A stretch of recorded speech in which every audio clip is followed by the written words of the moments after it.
Siyempre mga bossing, try naman natin yung ating Sony Active subwoofer.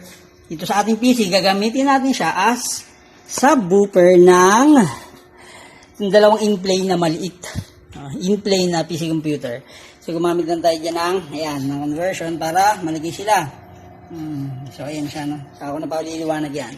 So try naman natin. Siyempre, magiging ma-overlap or ma-overkill ng subwoofer yung maliliit. Pero siyempre gagawin natin yan, magbabawas tayo sa kanya ng volume. Tignan lang natin ang resulta.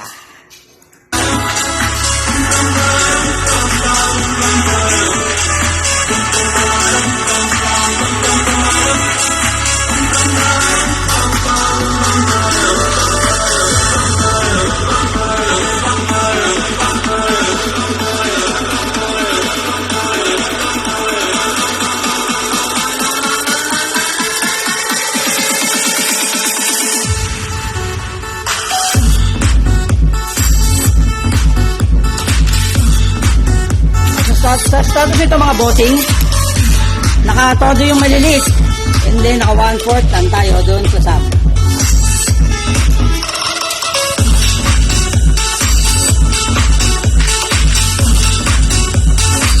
Shoutout pala sa the music, gamit natin yung remix mo.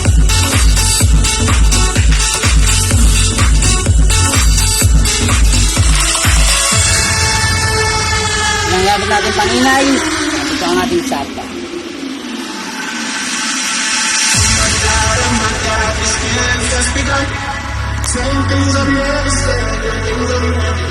Ay mga bossing, sa pag-load or pag-setup ng subwoofer, palagi nyo pong i-remind yung sarili nyo sa compatibility. Anyway, kung active yung subwoofer na gagamitin nyo, may adjust siya kasi may sarili siyang amp. So pwedeng hinaan, pwedeng bawasan ng tone control, etc. Kung may ganun man siya, no? So, kung halimbawa kagaya nito, maliliit lang, pero kailangan na naman natin doon sa yung ingay, kaya niya nang i-process yun. So, kaya lang talaga magbababa tayo ng volume output doon sa subwoofer.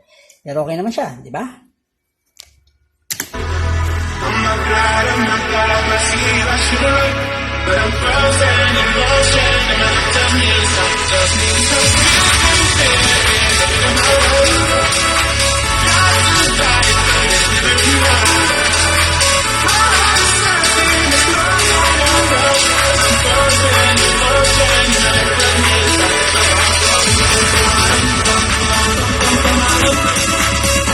Dito makakagay siya po. Ayan.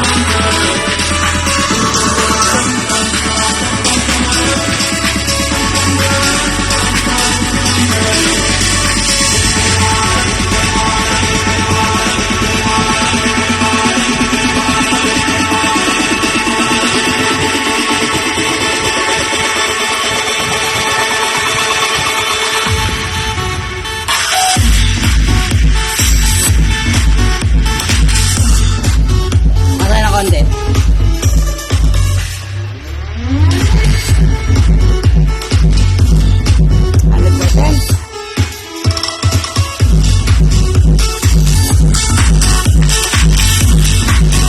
na lang. Ito, doon na in-play na.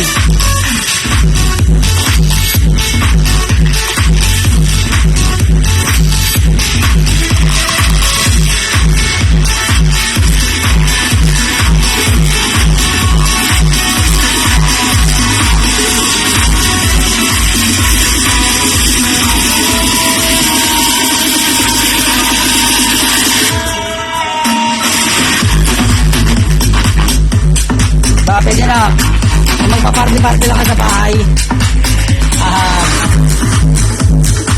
magpa-party-party lang kayo, etc. Pwede na to. Malakas na yun sa buong kwarto, no? Kayang-kaya na yan.